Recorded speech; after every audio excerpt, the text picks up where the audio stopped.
Ben, why don't you start things off with us? What are the numbers the streets looking for? What are the most important metrics? Well, right now the most important metrics are going to be guidance.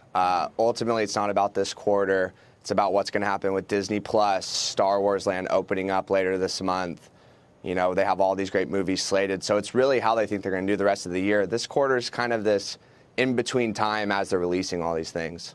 Julia, having said that, though, there's a lot of anticipation and a lot of positive anticipation. The stock's been up over 20% as we head into these earnings.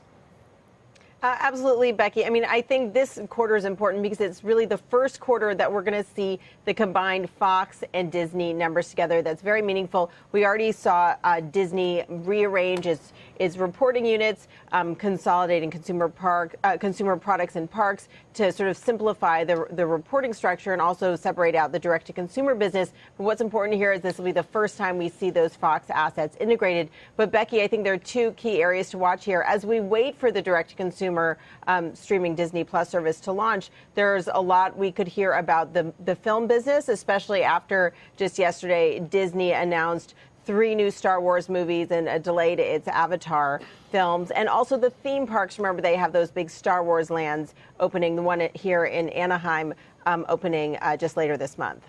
Ben, let's talk about the stock because it is up pretty significantly. People have really changed their opinion on Disney and maybe on ESPN, too. What do you need to hear in order to say, OK, this stock has more room to run?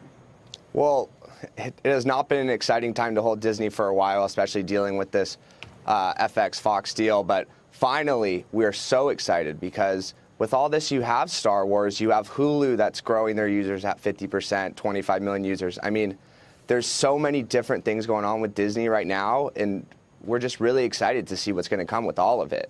I mean, I could talk for an hour of everything they have excited. Star Wars, Avengers, Avatar, every single thing that we have coming for the next few years with Disney is huge. But how much of that is already baked into the stock, and what would be something, a metric that would make you say, okay, this is it. This is something the street hasn't figured out yet?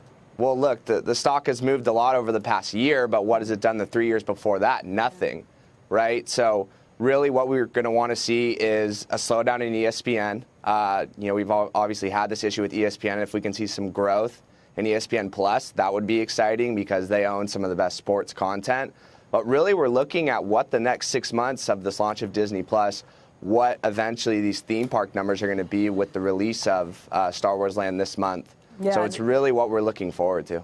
And Julia, with the release of that, they've already done things like warned people that the crowds are probably going to be outrageous. You're not going to be able to get as many of the fast passes or other things coming into that. So there are really high expectations about that launch of Star Wars Land, too. Yep. Absolutely. They've talked a little bit about the demand, but one thing is we have to note is they have increased prices for the theme parks, and they've rolled those out. So we might hear a little bit about how those price increases are impacting attendance, also impacting spending once people are at the parks. But I do just have to say, Becky, that Disney does not provide actual earnings guidance. Sometimes we hear from Iger some insight into how booking trends are doing at the parks, what their expectations are in terms of upfront ad sales. We have the upfronts next week, the upfront presentations next week, or even in terms of the film slate coming up. But they do not give actual earnings per share guidance. Ben, when you compare Disney to other stocks, other competitors in its same industry, what do you think? Well, the question is, do you compare Disney to cable companies or do you compare Disney to Netflix, right?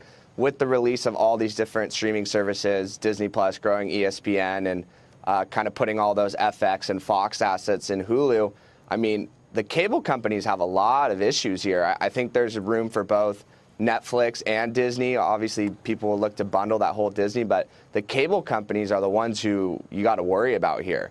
Why still have cable if you can get all these great assets with Disney, all these great shows? Basically, anything you want to watch, you can get.